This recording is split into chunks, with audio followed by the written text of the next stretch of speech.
सुस्वागतम. मी सूरज खेडकर, सार्थक career academy तर्फे आपले सर्वांचे मनपूर्वक आभार करतो. आणि जगाच्या रंगमंचावर प्रत्येक क्षण हा महत्त्वाचा असतो, तसाच आजचा क्षणही असाच खास आहे जिथे आपण सर्वजण एकत्र आलो आहोत. या सोहळ्याला सुरुवात करण्यापूर्वी एकच सांगतो, जेव्हा जेव्हा येईल संकट, तेव्हा तेव्हा आठवावे शिवरायांचे रूप. तलवारीच्या बळावर स्वराज्य स्थापन करणारे छत्रपती शिवाजी महाराज आणि पेनाच्या टोकावर संविधान लिहून संपूर्ण भारताचे नाहीतर अख्ख्या जगाचे महामानव डॉक्टर बाबासाहेब आंबेडकर यांना त्रिवार वंदन करतो आणि आपल्या कार्यक्रमाला सुरुवात करतो. मन के जीते जीत है, मन के हारे हार. मन के जीते जीत है, मन के हारे हार. हार गए जो बिन लढे उन पर है धिक्कार. हार गए जो बिन लढे उन पर है धिक्कार. तर ज्यांच्यासाठी आपण सर्व एकत्रित आलो आहोत ते म्हणजे आपल्या क्लासचे विद्यार्थी Kumari Pranjali Wankhale madam CISF, Ruchika Sarate madam CISF, Vivek Ingole sir BSF, Switesh Manekar CISF आणि तेजस मालवे सीआयएसएफ यांनी आपले स्थान ग्रहण केलेले आहे. तर मी त्यांचे खूप खूप आभार मानतो.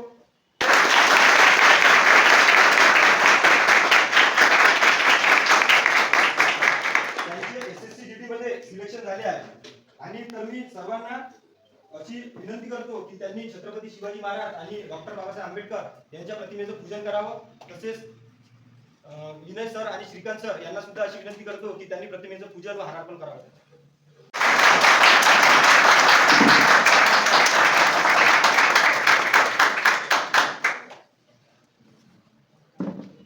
बोलो छत्रपती शिवाजी महाराज की जय. डॉक्टर बाबासाहेब आंबेडकरांचा विजय असो.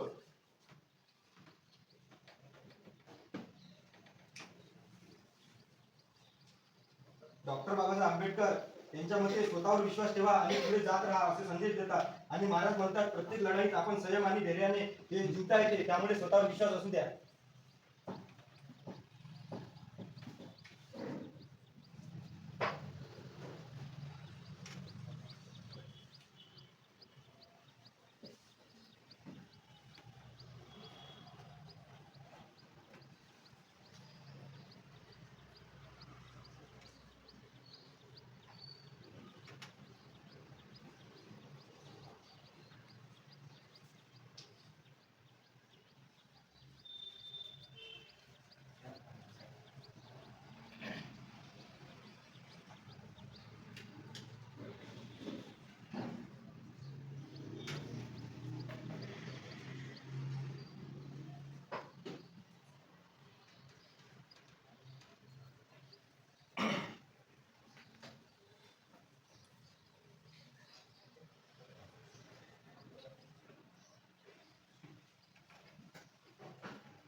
मॅडम तुम्ही तिकून पकडा, तुम्ही इथून पकडा मुलं.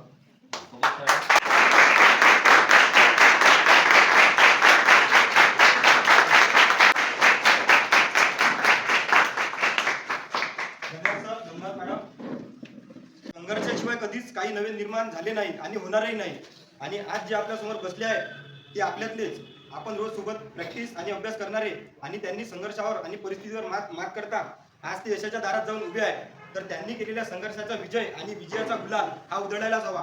तर माननीय विनय सर आणि श्रीकांत सर यांना मी अशी नम्र विनंती करतो की आपल्या आजच्या पावल्यांना हारार्पण व विजयाचा गुलाल लावून त्यांचं स्वागत करावं.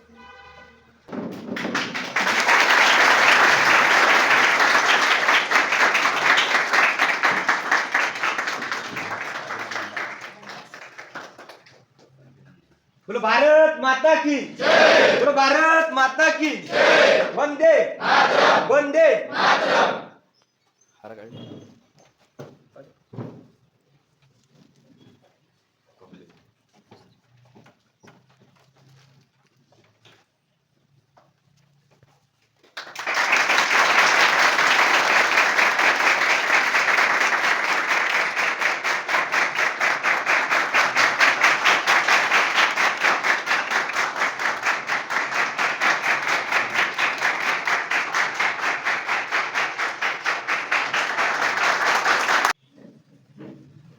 आज दिवस आपल्या जीवनातला मौल्यवान दिवस असतो, सर्वात महत्वाचा. ठीक आहे की एक काळ असा होता की आपण तिथं बसलो आणि एक काळ असा आहे की आपण इथं उभे आहे.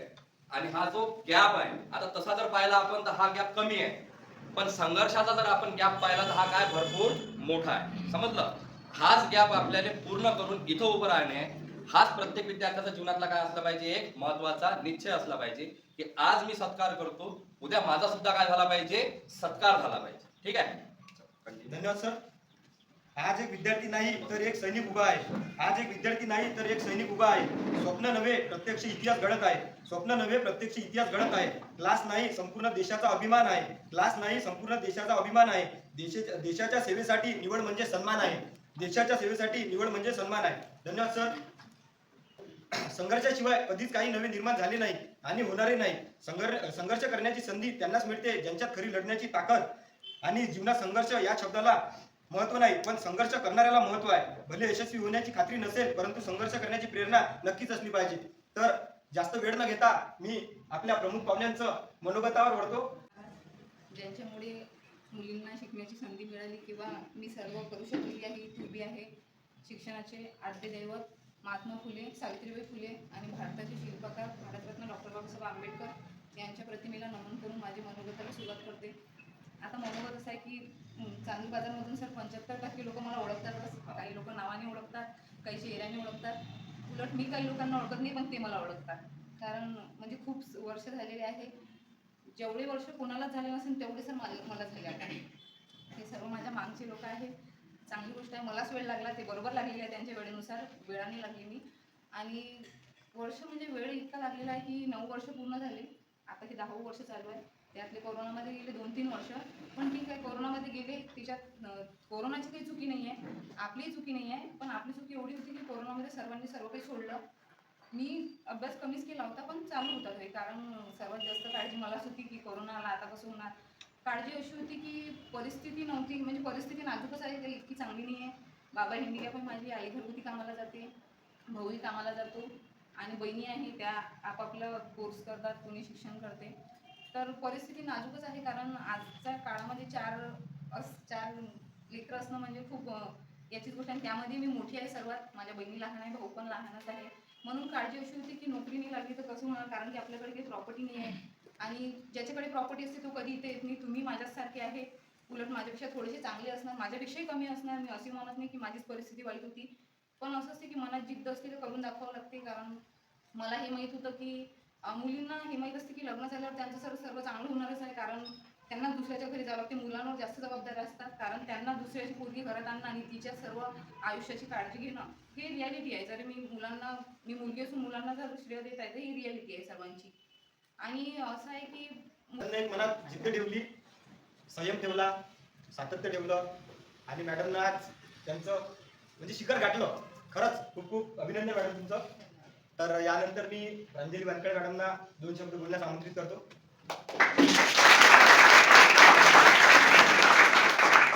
आणि मोटिवेट तर काही करत नाही, ताईनं सांगितलं सगळं.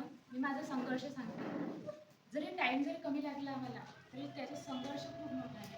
आधी माझं शिक्षण पुण्याला झाले, पुण्याला राहत होते. तिथून मग इकडे यायची खूप म्हणजे इच्छा होती. म्हणजे तिकडं असं म्हणजे खेळणं वगैरे राहत नव्हतं. लहान होतं तर आपल्याला खेळणंच आवडते. घरच्यांना म्हणत होती चला गावातच सगळं चांगलं आहे. घरचे म्हणत होते नाही, गावात आपली जेवायची पण सोय नाही लागत, इकडे आहे चांगलं आहे. तरी आम्ही भावांनी मी मिळून म्हणजे घरच्यांना गावात आणलं. चला गमत नाही, रडणं वगैरे करू शेवटी आम्ही गावात आलो. गावात आल्यावर आम्ही परिस्थिती समजली की आपल्याला किती मोठं अचीव करायचं आहे आणखी. पूर्ण म्हणजे घरची परिस्थिती जाणवत होती. तिकडे असताना सगळं वेळेवर भेटत होतं म्हणून काही वाटत नव्हतं. असं वाटलंही नव्हतं की कधी मला लागायचं आहे की काही, असं विचार पण नव्हता आणला. म्हटलं शिकायचं नंतर लग्न करायचं झालं. पण इकडे आल्या म्हटलं की नाही, आपल्या घरच्यांच्या आईबाबांचे आपल्या कष्ट सोडायचे हातातलं.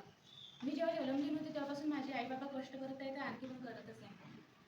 नंतर मग शिक्षणासाठी इथं चांदूर बाजारमध्ये आली, समाजकल्याण हॉस्टेलला ॲडमिशन घेतलं. तिथे ते म्हणजे खाणं पिणं सगळं बरोबरच होतं पण तरी आपल्या घरच्यासारखं मिळत नाही. मोठ्या भावाने म्हणजे काम करणं चालू केलं, पुण्याला असते तो जॉब करते आता. तो म्हणे तुला जे करायचं ते कर म्हणे, तुझा सगळा खर्च मी उचलतो. माझ्या आईने खूप सपोर्ट केला. बाबांनी मला बाहेर राहण्याची परमिशन दिली. भरपूर मुलींना परमिशन नसते बाहेर राहण्याची. कारण गावातली अशी असतात म्हणजे तुला बाहेर मुलगी राहून राहिली, कुठं राहत असं काय राहत असं मुलांसोबत बोलत असं. तरी माझ्या आईबाबांनी खूप सपोर्ट केला. तुला जे करायचं कर म्हणे, आम्हाला तुझ्यावर खूप विश्वास आहे. तर मग हॉस्टेलमध्ये ॲडमिशन घेतली. तिथले सर वगैरे मी खूप सपोर्ट केला. मैत्रिणी भेटल्या छान, श्रेया वगैरे होतीच तर तिने खूप सपोर्ट केला. ती मी सोबत अभ्यास करायला लागलो. मी ज्या याच्यात जुनी झाली त्या श्रेया नवीन आली आणि ती माझ्यापेक्षा आता हुशार आहे. मला खूप प्राऊड वाटते तिच्यावर. तर मग आम्ही प्रॅक्टिस वगैरे सोबत चालू केली. तर मुलांसोबत रनिंग वगैरे केली, म्हणजे मुलींसोबत केल्यापेक्षा मुलांसोबत करणं खूप चांगलं. तर हे केलं मी 3 जीडीचे फॉर्म भरले. पहिला जीडीचा फॉर्म भरला तेव्हा मला जीडीचं काहीच नव्हतं समजत. तर मी सगळेचे सगळे म्हणजे प्रश्न सोडून आली, तर त्याच्यात माझे अर्धे बरोबर आले, अर्धे चुकीचे आले. निगेटिव्हमध्ये मार्किंग गेली, तेव्हा जीडीचं काहीच नव्हतं माहीत. तर मग कसं दिलं असं वाटलं की जीडी सोपं आहे, होऊ शकते आपल्याकडून. पण पोलीस भरती आलेली होती, तर म्हटलं पोलीस भरती द्या. नवीन नवीन असताना आपण म्हणजे काय ठरवायचं समजत नाही. कोणी हे करत असलं तर आपण ते करतो, कधी आपण हे करायचं असलं ते करतो. तर मग पोलीस भरतीच्या मागं लागली. रनिंग वगैरे काहीच नव्हती, कारण आधीपासून स्पोर्टमध्ये नव्हती, हाईट होती, पण म्हणजे असं स्पोर्टमध्ये नसल्यामुळे रनिंग वगैरे काहीच नव्हती माझ्याकडे. तर मग पोलीस भरतीची तयारी केली. पहिलीच भरती होती आणि मेंटॅलिटी अशी बनली होती की ज्यांना 5-6 वर्ष होते तेच लागते, नवीन विद्यार्थी थोडी ना लागते. घरच्यांनी ते सांगत होते, आताच तर आली, म्हणजे असं मनातून कधी केलंच नाही. मग अभ्यास वगैरे चालूच होता, तरी पहिली भरती कटली. मग वाईट वाटलं, मग पहिली भरती द्यायला म्हणजे असं वाटलं की म्हणजे सगळेजण म्हणत होते कटली किती मार्क होते, असं होतं ते. मग पेपर पण नव्हता भेटला फिजिकलमध्ये.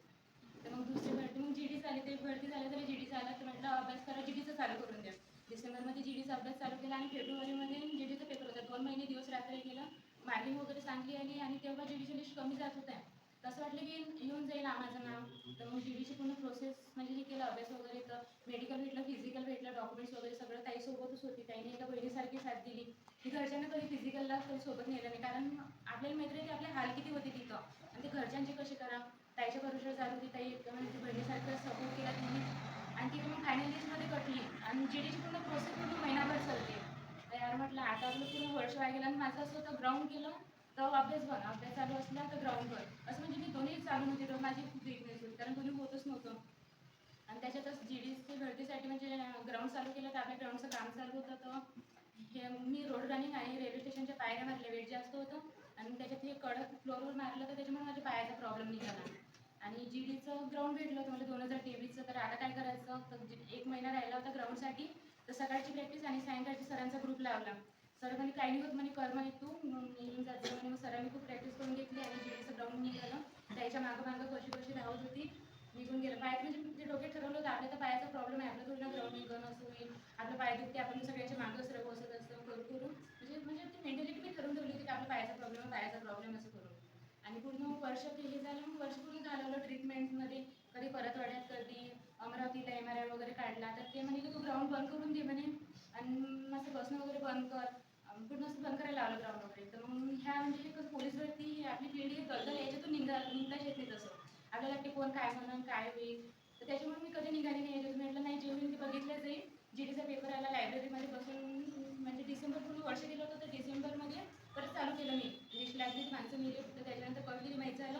दुसऱ्या दिवशी अंजनी लॅबवर गेली आणि अभ्यास चालू करून दिला जीडीचा.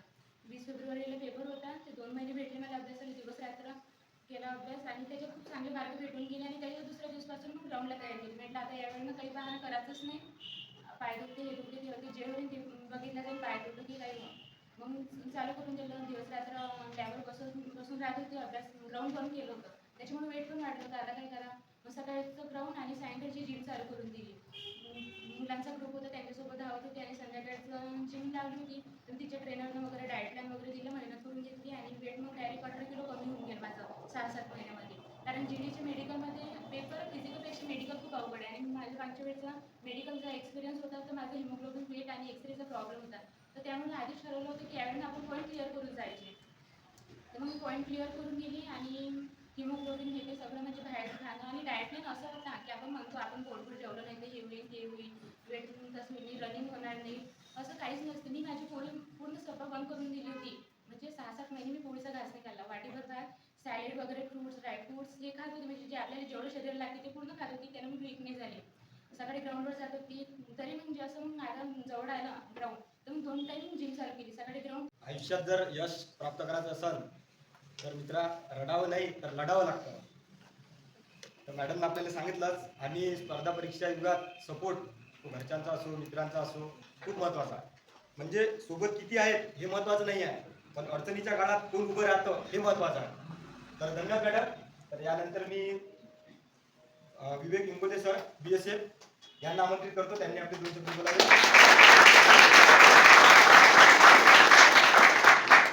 सर्वांना नमस्कार. आणि सरांनी मी आभार मानतो इथं बोलावलं आणि 2 शब्द बोलण्याचा एक चान्स दिला. तर मी त्याहीपेक्षा लहान सर्वांपेक्षा लहान मी 22 वर्षी BSFमध्ये लागलो. आणि परिस्थिती एवढी नाजूक होती. पहिले मी परिस्थितीबद्दल सांगतो. मला सख्या 4 बहिणी आणि मी 5वा. ते म्हणतात ना, वंशाचा दिवा पाहिजे, वंशाचा दिवा पाहिजे. वंशाचा दिवा मिळाला, पण तो 5च्या नंबरवर मिळाला.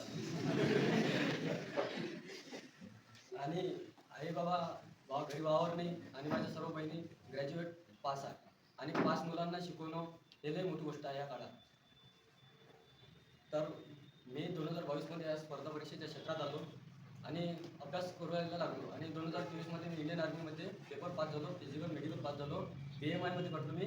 500 ग्रॅम वजन कमी भरलं होतं मॅडमला. आणि मग 2024मध्ये मी SSC GD दिली. त्यामध्ये फायनल मेरिटमध्ये एका मार्कानं लागलो. मन नाराज झालं, असं वाटलं का आपलं स्वप्न अपूर्णच राहते, आपल्याला कष्टच करावं लागतात. आणि बाबा म्हणायचे का आपला पण आईवडिलांचे कष्ट डोळ्यासमोर ठेवले आणि अभ्यास केला. एवढ्यामधून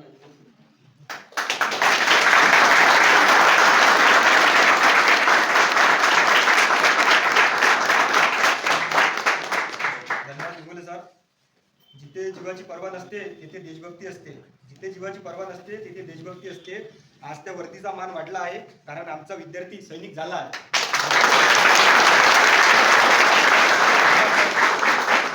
त्यानंतर मी तेजस मांडे सर CISF यांना 2 चक्र बोलण्यास आमंत्रित करतो.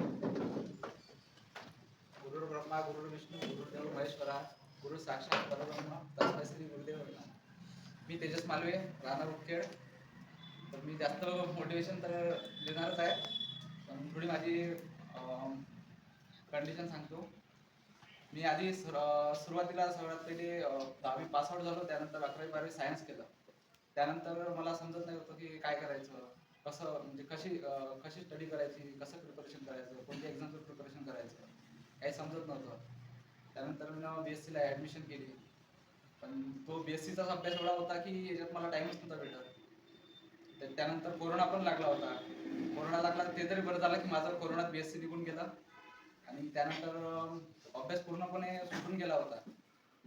तर मग नंतर माझं पूर्ण माइंड पूर्ण ब्लँक झाला होता. काहीच समजत नव्हतं काय करायचं. परिस्थिती अशी होती की घरी वावर नाही, काही नाही. त्यानंतर घरी वावरही नव्हतं, काहीच नव्हतं. नंतर कामावर जायचं, घरी यायचं आणि खायचं. आणि मी पहिलेपासून लहानपणापासून आजोबाजवळ राहिलो आहे आणि कधीच मी आईबाबाजवळ राहिलो नाही, शिकलो नाही. फक्त मी जातो तिथं 2 दिवस राहतो आणि वापस येत जाऊ. त्यानंतर मी असंच वानखेडे सरांच्या शेतामध्ये कामाला जात होतो. तर वानखेडे सर सांगत होते तू हुशार आहे, अभ्यास कर. मी म्हणत होतो आज करो उद्या सोडून देऊ, आज करू उद्या सोडून देऊ. असंच आज उद्या करता करता की मन लागे नाही. मग सरला सांगितलं वानखेडे सरांना, त्याचे दादाच लागते पण आता सरच म्हणायला लागेल इथं. सर म्हणे एक काम कर म्हणे, तू सदापुरा सरांचे क्लास कर म्हणे. म्हटलं सर, म्हटलं माझ्याकडे परिस्थिती नाही म्हटलं सर क्लास करायची. तर हा एक काम कर म्हणे, सरांच्या ऑनलाईन क्लास आहे म्हणे. तर सरांचे ऑनलाईन क्लास केले मी. नंतर मग थोडं मोटिवेट व्हायला लागलो होतो सरांचे क्लास करून. नंतर मग सरांना सांगितलं चांगलं म्हटलं म्हणजे असं विचारलं त्यांना काय पुस्तक घ्यायचे, कुठून घ्यायचे. सर सांगत होते, आम्हाला मार्गदर्शन केलं सरांनी. त्यानंतर सरांचे क्लास काही दिवसानंतर बंदच झाले. त्यानंतर मग मला विचार पडला आता काय करायचं समोर. नंतर डबल म्हणजे पूर्ण अभ्यास पूर्ण बंदच होऊन गेला होता. नंतर डबल दादाकडे गेलो. दादा म्हणे आता काय करतो म्हणे. सर मला बँकिंग करायची आहे. तर बँकिंगमध्ये 2 वेळा प्री निघाला. नंतर मेन निघेच नाही. मग काय करायचं आता समोर. मला जायचं होतं, कोर्समध्ये जायचं होतं आधीपासून, पण घरच्यांची इच्छा होती की मी बँकमध्ये गेलो पाहिजे. पण नाही लागलं. मग सरांपाशी गेलो डबल. सर म्हणे तू अभ्यास कर म्हणे. मग नंतर RW वरून क्लास केले मी. क्लास जास्त वेळ नाही केले, 3च महिने केले, पण मन लावून केले. आणि रोज मी सकाळी अभ्यासाला बसो 8 वाजता आणि 6 वाजेपर्यंत रोज अभ्यास करो. ना कॉल मोबाईलला हात लावो, ना काही ऑनलाईन क्लास करो. एक मोबाईल होता म्हणजे पूर्ण नोटिफिकेशन ऑफ, पूर्ण काही कोणाला रिप्लाय न देणं, कोणाचा कॉल न उचलणं. नुसतं सकाळी 8 वाजता बसलो की 6 वाजेपर्यंत नुसतं अभ्यास करायचो मी. आणि सायंकाळी नुसतं मित्रामध्ये घुमायला जात होतो. माझे 2 बहीण भाऊ इथंच बसले आहेत. आणि तो मोहित सोळंके आणि वैष्णवी सोळंके माझे मामू आहेत दोन्ही. त्यांना माहित आहे लोकांचे टोमणे किती बसते त्या गावात. दादांना पण माहित आहे. तर खूप भारी टोमणे ऐकले मी ना, पण मी ना कधी शब्दात उत्तर नाही दिलं लोकांना. जे लोक मला आधी असे बोलायचे काही नाही करू शकत, टोमणे तर लय मारत होते, पण जे लोक मला मागं टोमणे मारत होते त्याच लोकांसमोर मी परवाच्या दिवशी गुलाल उडवला. सगळ्या मित्रांनी डीजे वगैरे सांगून गुलाल उडवला. त्यांचे जे बोलत होते मला अगोदर की तू काही नाही करू शकत, तू असा आहे, इकडे घुमतो तिकडे घुमतो, त्याच लोकांनी माझ्या डीजे मध्ये आणि सेलिब्रेशन मध्ये तेच लोक नाचायला आले होते सर. त्यांचे लोक ते पूर्ण म्हणजे असं म्हणजे बोलती बनवून गेली त्याची. म्हणून मी तुम्हाला पण सांगतो की प्रयत्न असे करा की लोकांना शब्दात उत्तर नका देऊ, त्यांना आपल्या सक्सेसनं उत्तर द्या, जेणेकरून त्यांचे पूर्ण म्हणजे तोंड बंद झाले पाहिजे. आणि ते गोष्ट लक्षात ठेवायची, असं बोलून नाही दाखवायचं कोणाला की आपण जर आपल्याला कोण म्हटलं तू करू नाही शकत तर ठीक आहे म्हणा, आपला वक्त बताएगा म्हणा, असं बोलून दाखवायचं. बोलायचं ना, टेन्शन नाही घ्यायचं, काही नाही. अभ्यास करायचा नसतं, शांततेत राहायचं, कोणाला सांगायचं नाही, शांतीत क्रांती करायची आणि खूप मेहनत करायची फक्त, आणि कोणाला घाबरायचं नाही. जेव्हा मी हा माझा फर्स्ट अटेम्प्ट होता SSC GDचा. फर्स्ट टाइम मी अभ्यास केल्यानंतर पेपर दिल्यानंतर मार्क्स आले तर रॉक मार्क्स, त्यामध्ये मला मार्क्स चांगले होते. पण मला असं वाटत होतं की नाही होणार यावर्षी माझं सिलेक्शन, कारण मागच्या वर्षीचा कट ऑफ थोडा हाय गेला होता. तर माझा मित्र म्हणे की होते म्हणे तू फिजिकल चालू कर म्हणे. तर फिजिकल होतंच माझं आधीपासूनच. तर फिजिकल रोज 10-12 किलोमीटर धावायचो. लोक म्हणे की म्हणजे बाकीचे सांगे की रोडावर रनिंग करणं चांगलं नाही म्हणे, रोडामध्ये ते शिन पेन होते म्हणे असं. पण मी तर रोडवरच धावलो आणि कंटिन्यू 3 महिने प्रॅक्टिस केली. अभ्यास पण 3 महिनेच केला, ग्राउंडची प्रॅक्टिस पण 3 महिनेच केली मी ना. नुसतं रोडवर धावायचो, रोज 10 किलोमीटर धावायचो, रनिंग कव्हर केली मी ना. नंतर आली मेडिकलची वेळ. तर मला थोडा डोळ्याचा प्रॉब्लेम होता, पण भेव लागत होतं थोडंसं, मला माहित होतं. पण मी एवढं टेन्शन नाही घेतलं, कॉन्फिडंट होता मला की निघन म्हणून. पण असं वाटत होतं की नशीब साथ नाही देत. पहिल्या वेळेस मतलब कुछ पाने के लिए कुछ खोना पडता है, म्हणून मला फर्स्ट अटेम्प्ट होता. मला वाटत होतं की यावेळेस नाही होणार, नशीब पलटून जाणार. पण नाही, मेडिकल क्लिअर झालं. नंतर मला वाटत होतं की आता काही विशेष नाही म्हणून लागतंच म्हणून. मला पाहिजे होती CRPF, मला ॲडव्हेंचर लाईफ पाहिजे होती. पण रिझल्ट आला त्या दिवशी माहीत पडलं की मला CISF भेटली. पण ठीक आहे, घरच्यांची इच्छा होती CISF भेटली पाहिजे म्हणून मी फर्स्ट प्रिफरन्स CISF टाकला होता आणि दुसरा प्रिफरन्स म्हणून CRPF टाकला होता. पण जाऊ दे, असं घरचे तर खुश झाले. आपण तर आता खुश, आपली लाईफ खुशच आहे आता, काही विशेष नाही. म्हणून मग तुम्ही पण प्रयत्न करा, मेहनत करा आणि लागा. धन्यवाद.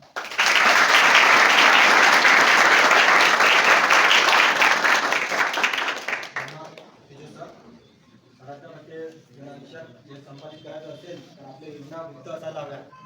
तर यानंतर सिद्धेश मानेकर सर CISF यांनी 2 शब्द बोलावे अशी मी विनंती करतो. सर्वांना जय हिंद. माझा संघर्ष काही खूप मोठा नाही. मी 2017 पासून करत आहे. हे जे स्वप्न मी आज पूर्ण केलं हे माझ्या आईचं स्वप्न होतं. कारण पुलवामा हमला झाला होता, CRPFचे जवान शहीद झाले होते, सर्व इकडे बोर्ड लागले होते जय शहीद जवान. रस्त्याने जात होतो, आईने दाखवलं की तू याच्यामध्ये जा. बस तेव्हा स्वप्न पाहिलं आणि 2018 मध्ये आईची हार्ट अटॅकने डेथ झाली. त्यानंतर स्वप्न पुरं करायचं होतं. मी तर काही चांदूर बाजारमध्ये क्लास लावू शकलो नाही ऑफलाईन, पण माझ्या शॉपसमोर सरांची शॉप आहे, तर सरांचं मार्गदर्शन घेत राहिलो. आणि मी काम करून अभ्यास करून लागलेला विद्यार्थी आहे. तर मला 10व्या वर्गामध्ये जास्त पर्सेंटेज नाही आहे, 46% होतं. कारण परिस्थिती तशी नव्हती. 11वी-12वी मी MCVC केली आहे, त्यानंतर मी शिकलो नाही. त्यानंतर मी डायरेक्ट अभ्यास करणं चालू केला. आर्मीची तयारी करत होतो. पहिल्या आर्मीची भरती मारली होती मी, TA नाशिक. तयारी फुल होती, टायमिंग फुल होता, हिंमत नव्हती, दुसऱ्या राऊंडला थांबलो. त्याच्यानंतर एक इंडियन आर्मीची भरती मारली चंद्रपूर, तिथे हाईटमध्ये काढून टाकलं, घरी वापस आलो. त्यानंतर कोरोना लागला, आर्मीची एज खतम झालं. 2021 मध्ये SSC GDची भरती आली. तिथून माझे मित्र आहे अक्षय भाऊ साबळे, यांनी मला दाखवलं मार्गावर कसं चालायचं आणि त्यांनी मला समजून सांगितलं की हे भरती अशी असते. मी तिथून RW रोजगार की धमकी सरांची पहिली बॅच सूर्या बॅच आली होती तेव्हा घेतली. आणि जे कोरोनाचे 2-3 वर्ष होते, शॉप बंद होती माझी, तर मी त्याच्यात घालवले. पण मला तेव्हा 100 मार्काचा पेपर होता, 46 मार्क मिळाले फक्त. त्याच्यात मी क्वालिफाय झालो नव्हतो. मग 2023ची भरती आली, त्याच्यात मी अभ्यास केला, त्याच्यात पण क्वालिफाय झालो. मेडिकल अनफिट मी 3 वेळा मेडिकल अनफिट आहे, 1 वेळा मेडिकल फिट आहे आणि 1 वेळा फायनल मेरिट आउट आहे.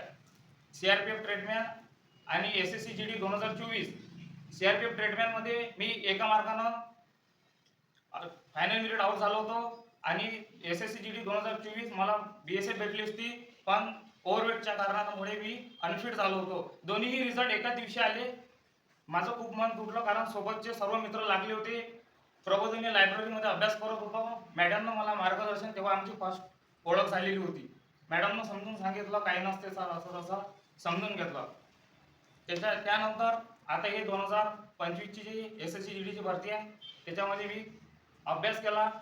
पण मागच्या वेळेला कट ऑफ हा 124 वर गेल्याच्या कारणानं जेव्हा मी पेपर दिला तेव्हा मला असं वाटत होतं की मी फिजिकलला यावेळेला क्वालिफाय नाही आहे. कारण माझी शिफ्ट सर्वात हार्ड शिफ्ट आली होती. मला असं वाटलं की आता सर्व संपलं, सर्व स्वप्न पाहिले, सर्व तुटले. पण माझा भाऊ आणि मित्र ते अक्षय भाऊ साबळे ते म्हणत होते सर्वांना सांग की पेपर चांगला गेला. कोणी विचारलं सांगू नको निगेटिव्ह, पेपर चांगला गेला. मला 112 हा रॉ स्कोर होता. त्यानंतर मला नॉर्मलायझेशन 10 मार्काचं भेटलं. असं टोटल माझा 122 स्कोर झाला आणि मला CISF मिळाली. त्यानंतर माझी कटिंगची शॉप आहे.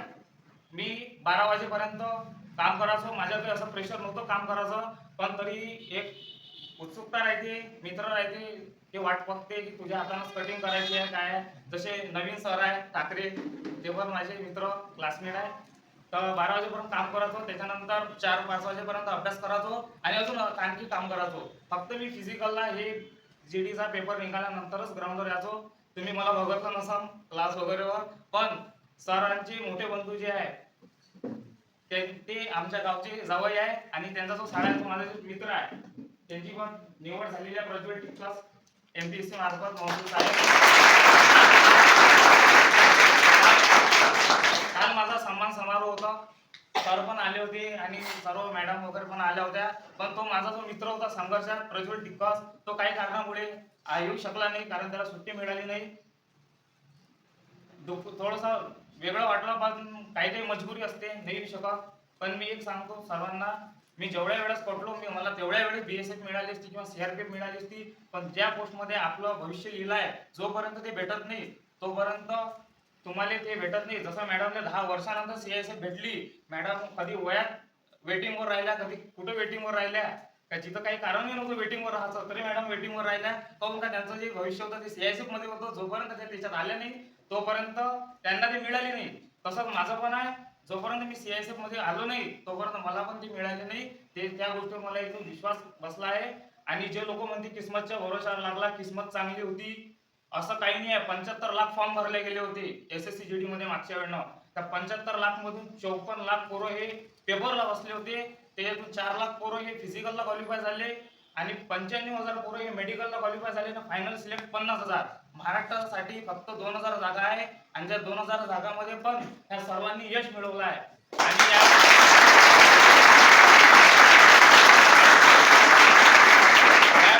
SSC GD ची प्रक्रिया झाली ही खूप हार्ड झाली. सुरुवातपासून पेपर पासून तर मेडिकल पर्यंत.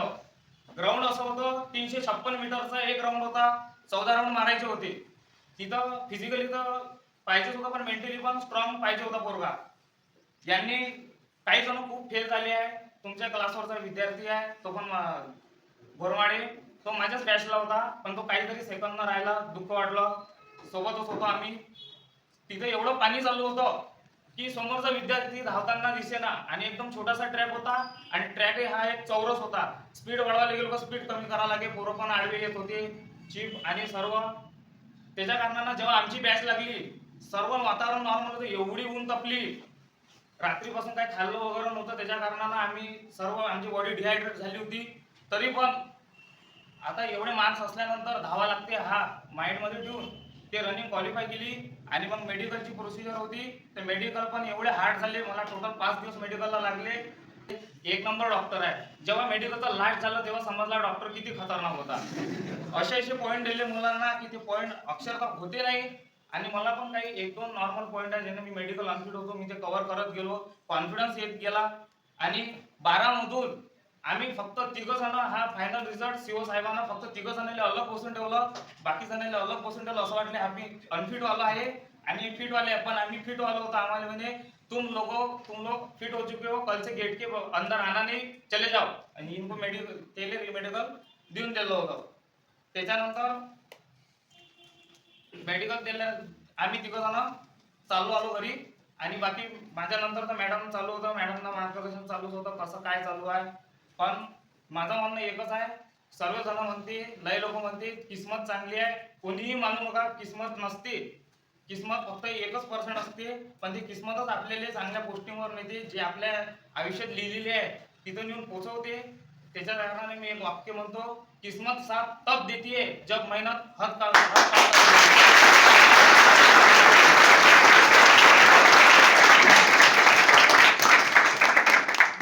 खूप खूप धन्यवाद सुद्धा सर. स्पर्धा परीक्षा या युगात 99% मेहनत आणि 1% यश आहे मित्र. सरांनी सांगितलंच.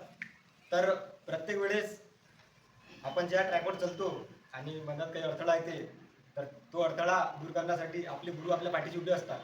तर प्रत्येक वेळेस आपण लागलेल्या पोराचा सत्कार करतो आणि आपले गुरु त्यांचा सत्कार करते. तर माझी अशी इच्छा आहे, यावेळेस माननीय विजय सर आणि श्रीकांत सर यांचा सत्कार आपले लागलेले मानकरी, यशाचे मानकरी यांच्या हस्ते व्हावा. हा सर. गंध आणि हारार. असा आहे, विषय असा आहे की शिक्षक हा शेवटपर्यंत शिक्षकच आहे. कर्तव्य आहे, ही आमची सेवा आहे जी आम्ही तुम्हाला देऊन राहील. तर त्याबद्दल मला तरी असं नाही वाटत की शिक्षकाचा मान सन्मान केला पाहिजे. हा लग्न होईल तेव्हा येजा, सोबत गिफ्ट घेऊन येजा, तेव्हा आपण तुमच्याकडून तो मानही स्वीकारू आणि तो सन्मानही स्वीकारू. ठीक आहे.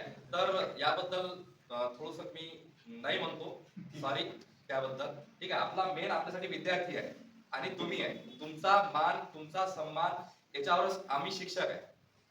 तर आम्ही नॉर्मल आहे. आम्ही की आमच्या जीवनात असं काही मोठं संघर्ष, मोठं काम केलं नाही.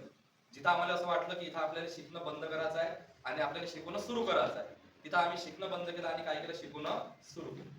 तर आपल्या कामातून, आमच्या शिक्षणातून ज्या ज्या विद्यार्थ्यांना जे जे घ्यावं असं वाटलं की ते त्यांनी घेतलं. काही त्यांचा स्वतःचा अभ्यास केला आणि ते विद्यार्थी लागले. तर खरोखर यामध्ये विद्यार्थी सर्वप्रथम आहे, विद्यार्थीच मोठा आहे. शिक्षक हा काले शिक्षकच होता, आजही तो शिक्षकच आहे आणि उद्या सुद्धा तो शिक्षकच आहे. ठीक आहे. तर बाकीचं धन्यवाद. बघा, डॉक्टर बाबासाहेब आंबेडकर यांना मी नमन करून सर्वप्रथम जे लागलेले विद्यार्थी आहे आपल्या इथं, ज्यांनी जो संघर्ष काळातला जो संघर्ष आहे तो टप्पा पार करून या टप्प्यावर जे पोहोचलेले आहेत ते सर्व त्यांचे पण मी स्वागत करतो. ठीक आहे. नंतर मी माझा जो सांगतो यांच्या संघर्षाच्या काळात त्यांनी जे हे केलं त्याबद्दल थोडीशी माहिती देतो आणि माझे 2 शब्द संपवतो नंतर. ठीक आहे. आता पहिल्यांदा सराटे मॅडम, तुम्हाला माहीतच आहे आता मी 2013 पासून या क्षेत्रात आहे. त्याच्यामुळे मी प्रत्येक विद्यार्थ्याला जरी समजा कुठं ना कुठं पाहिलंच आहे. ठीक आहे. त्यानुसार मी सराटे मॅडमना पण पाहिला 2016 पासून 18 पासून पाहिलाच आहे. ठीक आहे. ह्या मॅडमचा जो संघर्ष आहे मी स्वतः पाहिला. खरोखर संघर्षाचा काळ आहे. त्यांनी जो संघर्ष केला, मी कदाचित जेव्हा सदापडे सर भेटत होते त्यावेळेस मी एकच म्हणायचो, ह्या मॅडम लागल्या पाहिजे, ह्या मॅडम काही करून लागल्या पाहिजे. कारण याचा संघर्ष मी बघत होतो. कारण त्याचं धावणं, त्यांची ते चिकाटी, त्यांची ते हालत, त्याच्यात हालत घेऊनच त्या धावत होत्या. त्यावेळेस मला वाटत होतं नाही, यांची जी जिद्द आहे या जिद्दीचं याला काही ना काही फळ भेटलं पाहिजे. आणि ते फळ आज त्यांना भेटलं आहे खरोखर. आणि त्यांना जे पाहिजे होतं तेच मिळालं. कोणती पोस्ट मिळाली? CISF. म्हणजे कसं आहे, संघर्ष जर केला तर संघर्षासमोर यश तिथं टिकते, म्हणजे टिकते, तुमच्या हाताशी येऊन टिकते. ठीक आहे. ते म्हणते ना वाक्य, जर आपली मेहनत जर चांगली असेल तर पुरी कायनात त्याच्या मागं राहते. तशी कायनात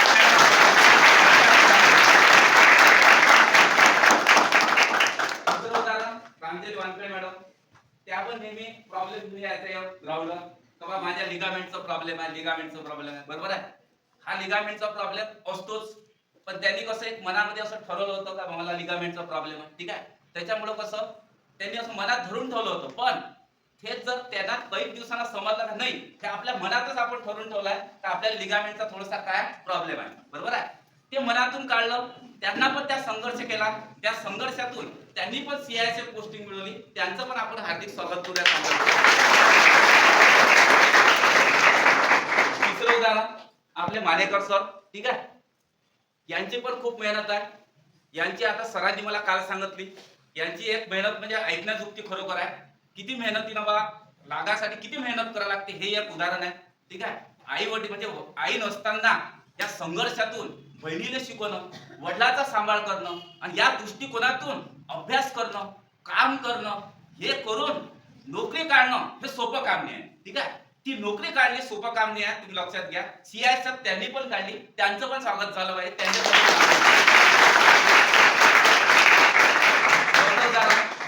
विकी, ठीक आहे, तो पण नाव विकी आहे, तसं विवेक. ठीक आहे, आता हे 5 जण आले होते क्लासवर सुरुवातीला.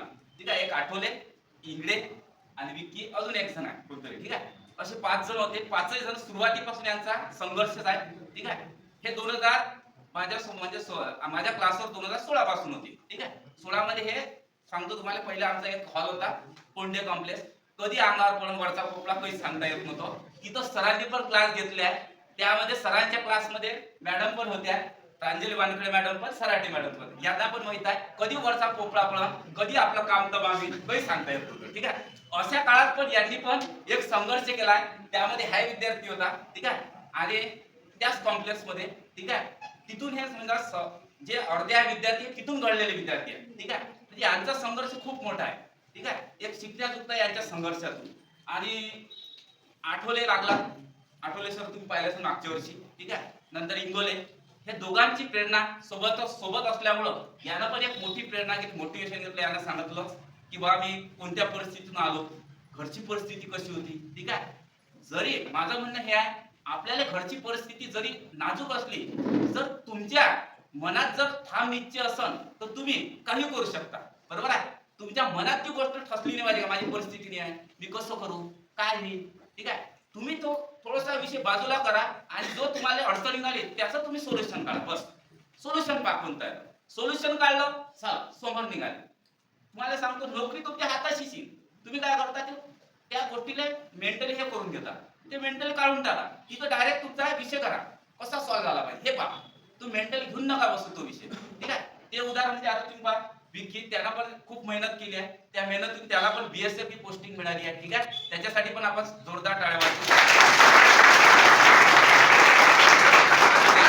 माझ्या गावचा तेजस मालवे, हा स्वतः माझ्या गावचा मुलगा आहे. मी पण याला 2016 पासून 18 पासून बघत आहे.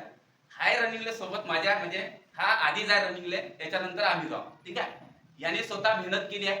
ठीक आहे, याचा जर संघर्ष पहा, याचा खरोखर ऐकण्याजोगता संघर्ष आहे. ठीक आहे, कारण याची परिस्थिती कसा आहे, हा आजीजोड राहिलाय. ठीक आहे, मेन म्हणजे आजीजोड, म्हणजे याचे आई आणि वडिलाजोड लहानपणापासून आजीजोड राहिलाय. त्याच्यात हा दुसऱ्याकडे कामाला जायचा. ठीक आहे, स्वतः माझ्या शेतात, तुम्हाला सांगतो मी, स्वतः माझ्या शेतात पण आलाय. ठीक आहे, त्याने सांगितलंच पहिल्यांदा. आणि सगळ्यात मेन उदाहरण तुम्हाला जर सांगितलं, याचा खरोखर संघर्ष आहे का, हा वाजवाले जाय, समजते ना, बँड पार्टी त्यामध्ये वाजवाले जाय. विचार करा, एकटाच करणारा, आजीजोड राहणारा, एवढ्या संघर्षातून, एवढ्या याच्यातून त्याला संघर्ष काढलाय. त्याचं किती मोठं त्याचं एक उदाहरण आपल्या समोर आहे. म्हणजे अशा परिस्थितीतून आपण लागू शकतो, हे आपल्या समोर सर्वात मोठं उदाहरण आहे तेजस मालवे. कवा कामाला जाऊन, वाजवायला जाऊन, संध्याकाळचं अभ्यास करणं, एवढं सर्व करणं आणि कोणतेही ट्युशन न लावता, हे मग मोठे उदाहरण आहे. फक्त मी सांगू तेवढं केलं. सोबत सरांचा फक्त तुम्हाला माहित आहे, ऑनलाईन क्लास किती महिन्याचा होता, 3-4 महिने चालला, तो त्यानं केला आहे फक्त, बस. बाकी स्वतःचा संघर्ष, स्वतःच क्लासेस केले ऑनलाईन वगैरे, त्याच्यातून या पोस्टिंग मिळाल्या. त्याचं पण मोठं उदाहरण आपल्या समोर आहे. म्हणजे लागाचं जर असेल तर परिस्थिती आड येत नाही, हे तुम्ही तुमच्या घरातून काढून टाका. तुम्हाला त्या परिस्थितीला काय करायला लागेल, मात करायला लागेल. म्हणजे तुम्हाला संघर्षाच्या काळात यश हमखास मिळते, म्हणजे मिळते. जसं तुम्हाला माहित आहे,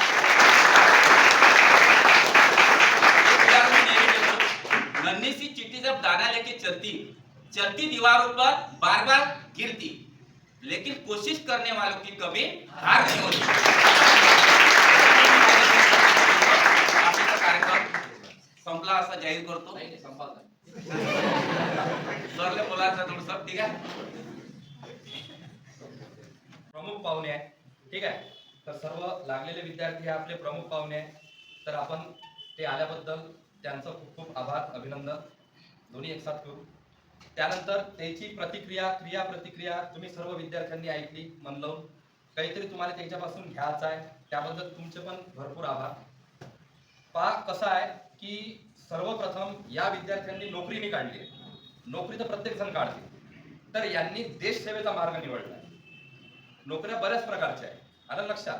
पण आर्मीमध्ये लागणं आणि आर्मीमध्ये लागायसाठी काय काय पाहिजे, सर्वात पहिले तर आपल्यापाशी संयम पाहिजे. दुसरं आपल्यापाशी शारीरिक आणि मानसिक आपण दोन्ही काय पाहिजे, सक्षम पाहिजे. तिसरं, आपल्याला अपयश झेलण्याची काय पाहिजे, ताकद पाहिजे. आणि एवढ्या याच्यातून जे आपले विरोधी आहे, प्रतिरोधी आहे, जे आपल्याला काही चांगले बोलतात, काही आपल्याला वाईट बोलतात, तर यांचं सुद्धा ऐकण्याची आपल्याला काय पाहिजे, क्षमता पाहिजे. तेव्हा कुठं एक आर्मीचा जवान तयार होते, आपण असं म्हणू. त्यामध्ये या 5 जणांची निवड झाली आहे. तर सर्वप्रथम आपण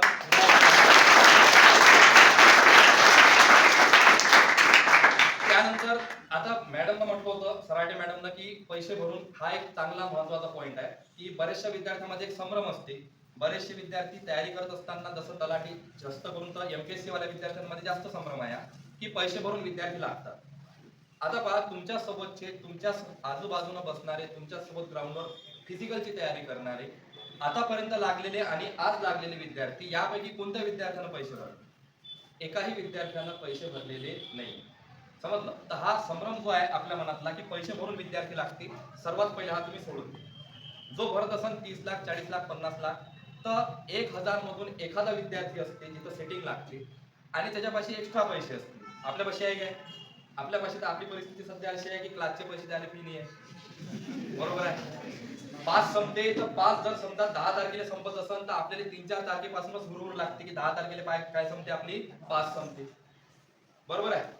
आपल्याला जर रनिंग करत असताना जर काही कारणास्तव आपला जोडा शूज फाटला तर आपल्याला त्याचं टेन्शन येते की आता पुन्हा आपल्याला एक शूज घ्यायचा आहे, त्याचे पैसे कुठून येईल.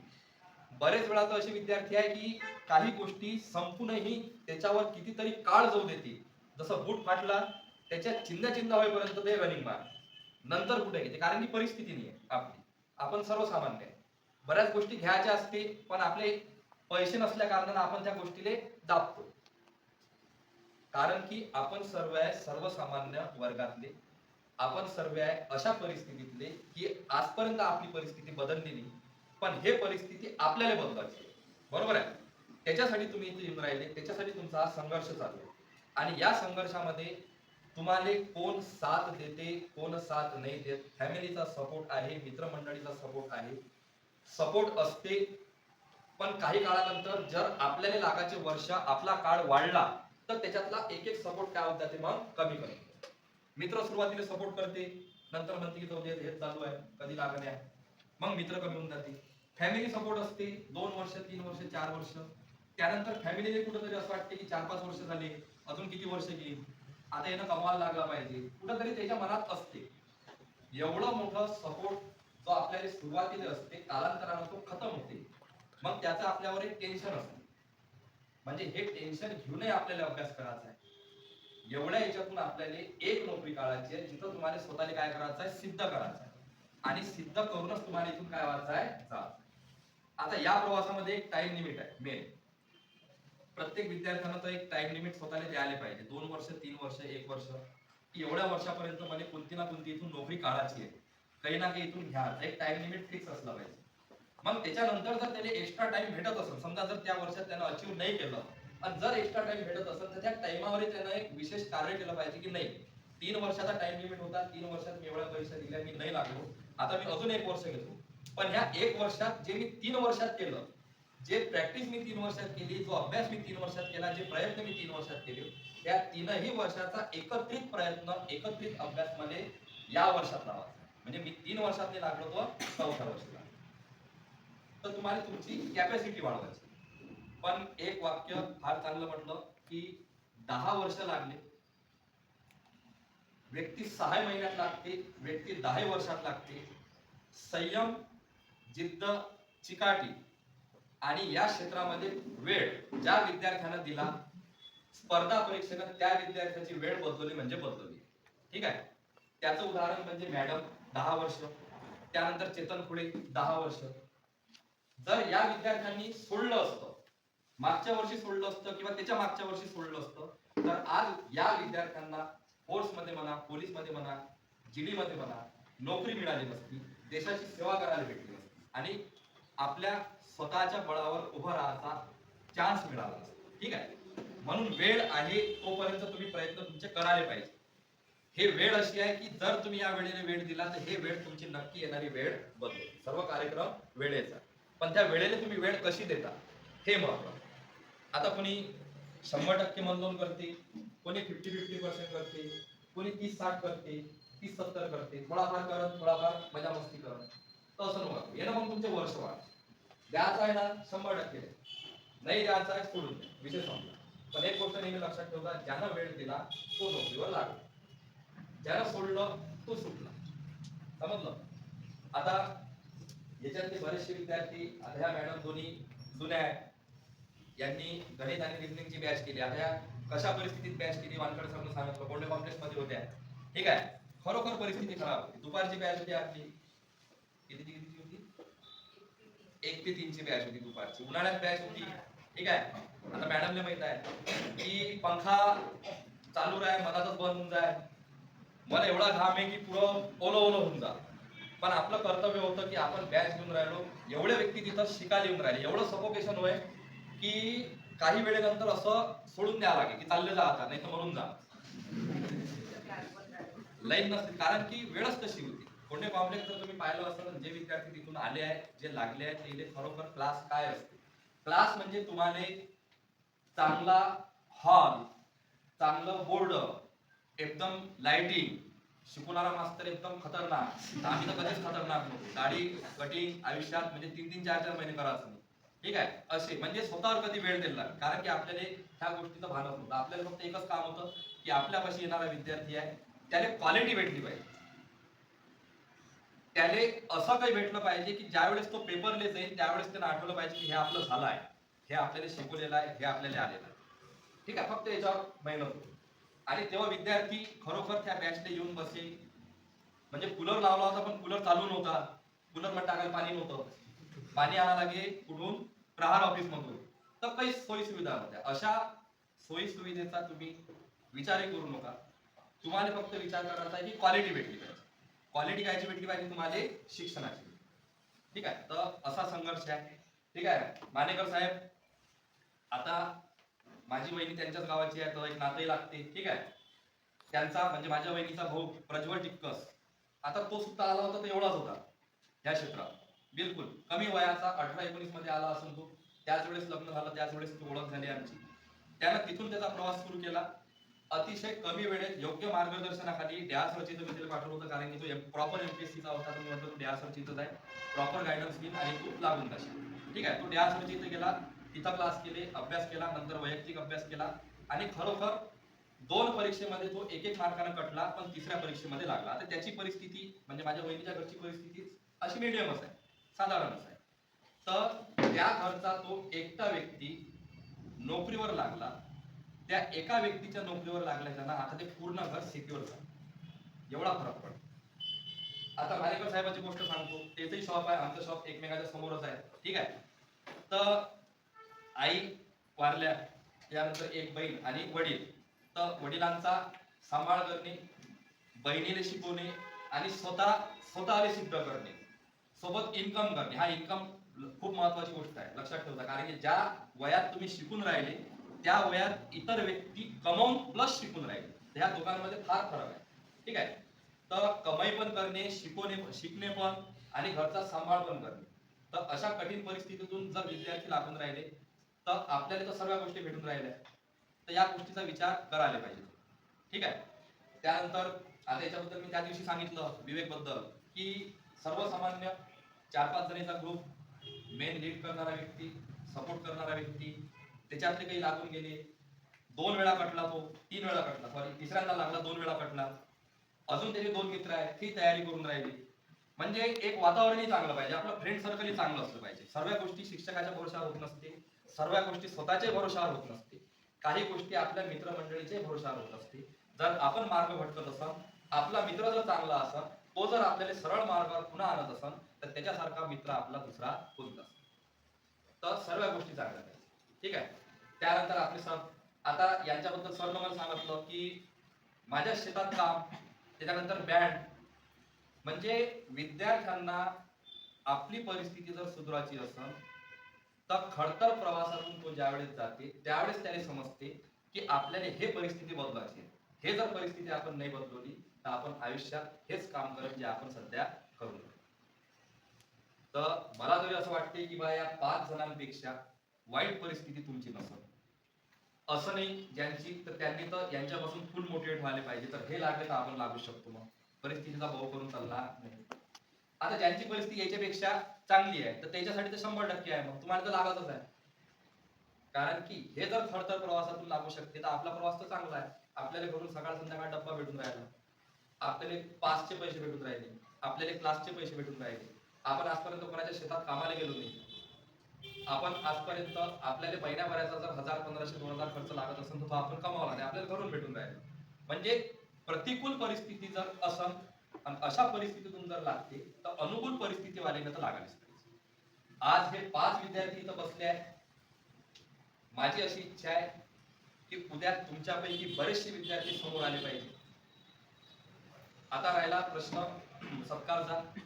तर पहा, सत्कार असा आहे की सत्कार हा विद्यार्थ्याचा आहे, तो मान आहे. शिक्षकाचा तो मान नाही आहे. शिक्षकाचं काम आहे आपलं काम करणे, शिकवणे आणि विद्यार्थी काय करणे, घडवणे. विद्यार्थ्यांच्या सत्कारामध्ये शिक्षकाचा सत्कार आहे. जर क्लासचा विद्यार्थी लागत असेल, त्या गावचा विद्यार्थी लागत असेल, त्या जिल्ह्याचा विद्यार्थी लागत असेल तर खरोखर त्या क्लासचे, त्या गावातल्या विद्यार्थ्यांना म्हणजे शिक्षकांना